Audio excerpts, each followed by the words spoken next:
प्रिय छात्रों, मैं प्रदीप सर आज आपको न्यूरॉन के कुछ बातों को समझा रहे हैं। ध्यानपूर्वक अब देखिए, यहाँ लिखा हुआ न्यूरॉन, नीचे उसे जुड़े हुए कुछ टर्म हैं, इसमें बच्चे जनरली कंफ्यूज करते हैं, इसको हम समझा रहे हैं।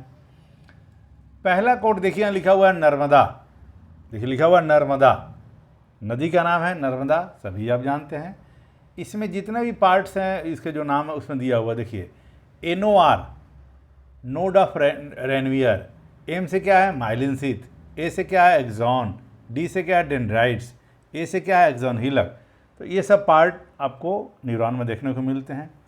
ये क्या है, पहला देखिए node of Ranvier, gaps occurring at the regular interval of myelin sheath. यानी अगर एक एक्सॉन को देखेंगे आप तो उसके जैसे ये एक्सॉन हुआ, ठीक है, ये आपको तो यहाँ पर ऐसे ये आपको यहाँ पर ये देखने को मिलता है। तो nodes of Ranvier gaps occurring at regular interval of myelin sheath.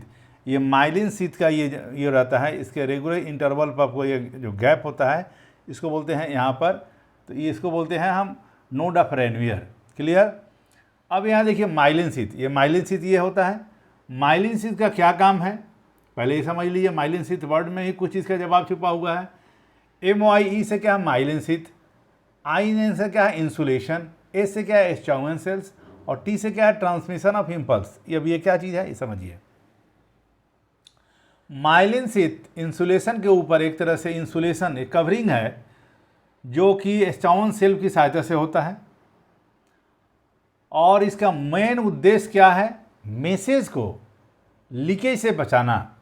यानी जब लीकेज नहीं होगा तो ट्रांसमिशन ऑफ इम्पल्स जो होगा, इम्पल्स इंक्रीज करेगा। मान लीजिए बीच में लीक कर गया तो इंक्रीज कहाँ से करेगा। तो माइलिन शीथ का मेन उद्देश्य क्या है कि जो इम्पल्स ट्रांसमिट हो रहा है एक से दूसरे जगह उसको इंक्रीज कराना। इंक्रीज में क्या है, ये इंसुलेशन आपको सहायता करता है। इंसुलेशन रहेगा तो कहीं लीकेज नहीं होगा। तो यहाँ से एक बात क्लियर हुई।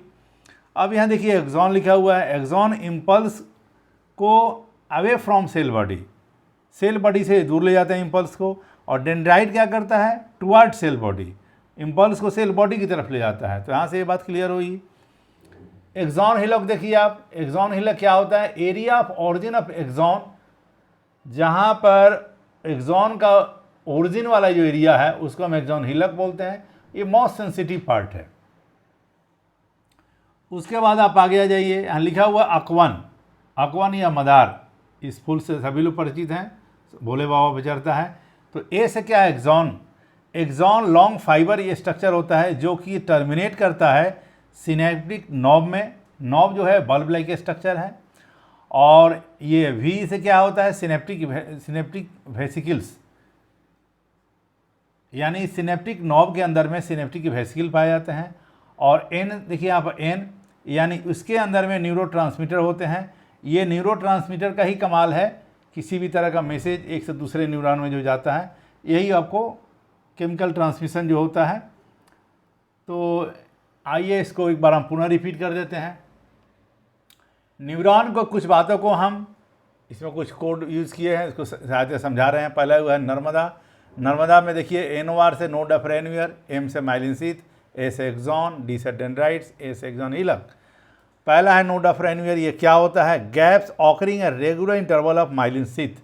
माइलिन शीथ जो ये होता है उसके इंटरवल पर एक गैप होता है, उस गैप को बोलते हैं node of Ranvier. Myelin sheath क्या होता है, तो माइलिन शीथ में ही इसका जवाब छुपा हुआ। MOI से माइलिन शीथ, I से इंसुलेशन, S से स्चाउन सेल, T से ट्रांसमिशन ऑफ इम्पल्स। यानी माइलिन शीथ एक्सॉन के ऊपर एक इंसुलेशन होता है, कवरिंग होता है जो स्चाउन सेल की सहायता से बनता है, जो कि इम्पल्स को ट्रांसमिशन में सहायता करता है, यानी ट्रांसमिशन ऑफ इम्पल्स को इंक्रीज करता है। यानी इंसुलेशन होगा तो ये इंक्रीज करेगा। एक्सॉन क्या होता है, इम्पल्स को सेल बॉडी से दूर की तरफ ले जाता है। और डेंड्राइट क्या होता है, इम्पल्स को सेल बॉडी की तरफ ले जाता है। एक्सॉन हिलक क्या है, area of origin of axon, axon के ओरिजिन वाले एरिया को हम एक्सॉन हिलक बोलते हैं, जो मोस्ट सेंसिटिव पार्ट है। अब यहाँ देखिए अकवन, एक्सॉन जो है लॉन्ग फाइबर स्ट्रक्चर है जो कि टर्मिनेट करता है सिनेप्टिक नॉब में। Synaptic knob bulb like structure है कि जो होता है ये सिनेप्टिक नॉब से यह हुआ। वी से एक सिनेप्टिक वेसिकल जिसके अंदर सिनेप्टिक वेसिकल पाया जाता है, और सिनेप्टिक वेसिकल के अंदर में न्यूरोट्रांसमीटर ये पाए जाते हैं, और इसी का कमाल होता है एक से दूसरे मैसेज को ये लेकर जाना सिनेप्स पर। तो यहाँ अकवन से आपको ये बात AKVN अकवन। तो अगर ये कोड याद है तो कहीं आपको कन्फ्यूजन नहीं हो सकता है, क्योंकि ये कोड जो है कन्फ्यूज़न किलर है। तो इसको ध्यान से पढ़िए। अगर ये कोड याद है तो आपको किसी बुक किसी नोट की जरूरत नहीं, कन्फ्यूजन आपको होगा नहीं। 11-12 मार्क 1000 कोड है, एक कोड के लिए कोई एक ही नाम होता है। जैसे नर्मदा और अकवन का यूज़ किया वो निरॉन में, पुनः 1000 में कहीं नहीं रिपीट नहीं होगा। तो आज का क्लास यहीं स्टॉप करते हैं। लाइक कीजिए, शेयर कीजिए, सपोर्ट कीजिए। भविष्य में सफल इंसान बनिए, डॉक्टर बनिए, कोड की सहायता से डॉक्टर बनिए। यही मेरी शुभकामना है। नमस्कार।